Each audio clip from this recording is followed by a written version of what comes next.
ಈಶ್ವರಪ್ಪನವರ ಮನವೊಲಿಸುವುದಕ್ಕೆ BJP ಶತ ಪ್ರಯತ್ನವನ್ನ ಮಾಡ್ತಾ ಇದೆ. ಇದೀಗ ರಾಧಾಮೋಹನ್ ಭೇಟಿಯನ್ನ ಕೂಡ ಕೊಟ್ಟಿದ್ದಾರೆ ಈಶ್ವರಪ್ಪನವರ ನಿವಾಸಕ್ಕೆ.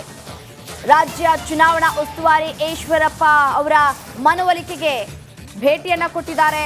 ಎರಡನೇ ಸುತ್ತಿನ ಪ್ರಯತ್ನವನ್ನ ಮಾಡ್ತಾ ಇದ್ದಾರೆ. ಬಂಡಾಯದಿಂದ ಹಿಂದೆ ಸರಿಯೋ ಪ್ರಶ್ನೆಯೇ ಇಲ್ಲ ಅಂತ ಹೇಳಿ ಈಶ್ವರಪ್ಪ ಅವರು ಹೇಳಿಕೆಯನ್ನ ಕೊಟ್ಟಿದ್ರು.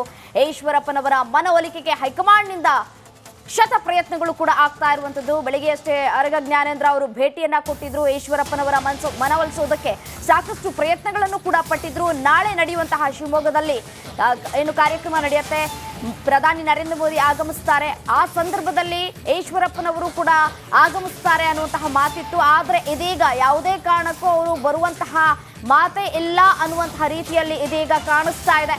ಬಂಡಾಯದಿಂದ ಹಿಂದೆ ಸರಿಯುವ ಪ್ರಶ್ನೆಯೇ ಇಲ್ಲ ಅಂತ ಹೇಳಿ ಈಶ್ವರಪ್ಪನವರು ಕೂಡ ಸ್ಟೇಟ್ಮೆಂಟ್ ಕೊಟ್ಟಿದ್ರು. ಸಾಕಷ್ಟು ಪ್ರಯತ್ನಗಳು ಕೂಡ ಆಗ್ತಾ ಇದೆ ಈಶ್ವರಪ್ಪನವರ ಮನವೊಲಿಸೋದಕ್ಕೆ. ತಮ್ಮ ಮಗನಿಗೆ ಟಿಕೆಟ್ ಕೊಡ್ತಾರೆ ಅನ್ನುವಂತಹ ವಿಶ್ವಾಸದಲ್ಲಿದ್ರು.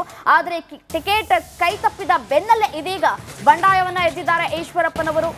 ಯಾವುದೇ ಕಾರಣಕ್ಕೂ ನಾನು ಹಿಂದೆ ಸರಿಯುವ ಮಾತೇ ಇಲ್ಲ, ಚುನಾವಣೆಯಲ್ಲಿ ನನ್ನ ಮಗ ಸ್ಪರ್ಧೆ ಮಾಡೇ ಮಾಡ್ತಾನೆ ಅಂತ ಹೇಳಿ ಹೇಳಿಕೆಯನ್ನ ಕೂಡ ಕೊಟ್ಟಿದ್ರು. ಅದೇ ರೀತಿಯಾಗಿ ಕಾರ್ಯಕರ್ತರ ಜೊತೆ ನಾನು ಸಭೆ ಮಾಡ್ತೇನೆ, ಸಭೆಯನ್ನು ಕೂಡ ನಡೆಸಿ ಕಾರ್ಯಕರ್ತರ ಅಭಿಪ್ರಾಯವನ್ನ ಈಗಾಗಲೇ ನಾನು ಸಂಗ್ರಹಿಸಿದ್ದೇನೆ ಅಂತ ಕೂಡ ಹೇಳಿಕೆಯನ್ನ ಕೊಟ್ಟಿದ್ರು.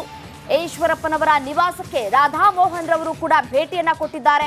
ಈಶ್ವರಪ್ಪನವರ ಮನವೊಲಿಸುವುದಕ್ಕೆ ಶತ ಪ್ರಯತ್ನಗಳು ಕೂಡ ಆಗ್ತಾ ಇದೆ. ಇನ್ನು ಬಿಜೆಪಿ ಹೈಕಮಾಂಡ್ ಎಷ್ಟೇ ಪ್ರಯತ್ನವನ್ನು ಕೂಡ ಪಟ್ಟರು ಈಶ್ವರಪ್ಪನವರು ತಮ್ಮ ಮಾತಿಗೆ ಹಿಂದೆ ಸರಿಯುವ ಮಾತೇ ಇಲ್ಲ ಅನ್ನುವಂತಹ ಸ್ಟೇಟ್ಮೆಂಟ್ ಅನ್ನ ಕೊಡ್ತಾ ಇದ್ದಾರೆ.